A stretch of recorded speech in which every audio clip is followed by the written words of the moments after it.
სააბრალე აკრინიხარი და განსხვავებული აზრი არ უკრავდა და თქვენ საქმე ატარებდეს. რეალურად აფასებდა არსებულ ვითარებას და სურდა ქვეყანაში სასიკეთო ცვლილებები. ამ ნიშნით ღიად გამოუცხადეთ ომის საკუთარ მოქალაქეებს. ამ ომში თქო იყენებდით ყველა უყანონო და უზნეო საშუალებად. თქვენს მიერ დაქცეული უდანაშაულო ახალგაზრდების სისხლი ჯერ კიდევ არ შეშრობია მიწასთან სამართალს ითხოვს. ყოვლად დაუშვებელია ის, რასაც ქადაგებს ნაციონალური მოძრაობა, რომ კიდევ უნდა დაბრუნება ხელისუფლებაში.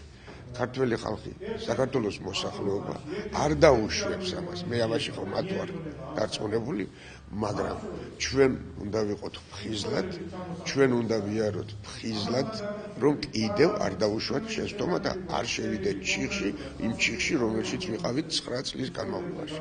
ეს არის გარდაუვალი. აი ეს არის დღევანდელი შეკრება. დღევანდელი შეხვედრის მიზანია ის, რომ საქართველოს მოსახლეობა აღშფოთებულია ეს ოპოზიციური პრეზიდენტის და ოპოზიციური ნაცმოძრაობის განცხადებებით და შეურაცხყოფებით და ჩვენ მეტის მოთმენა აღარ შეგვიძლია.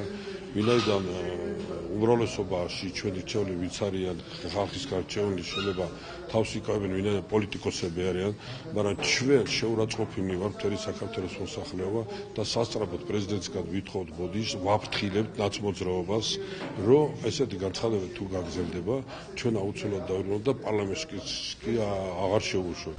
იმიტომ რომ რამდენიმეჯერ გაიმეორა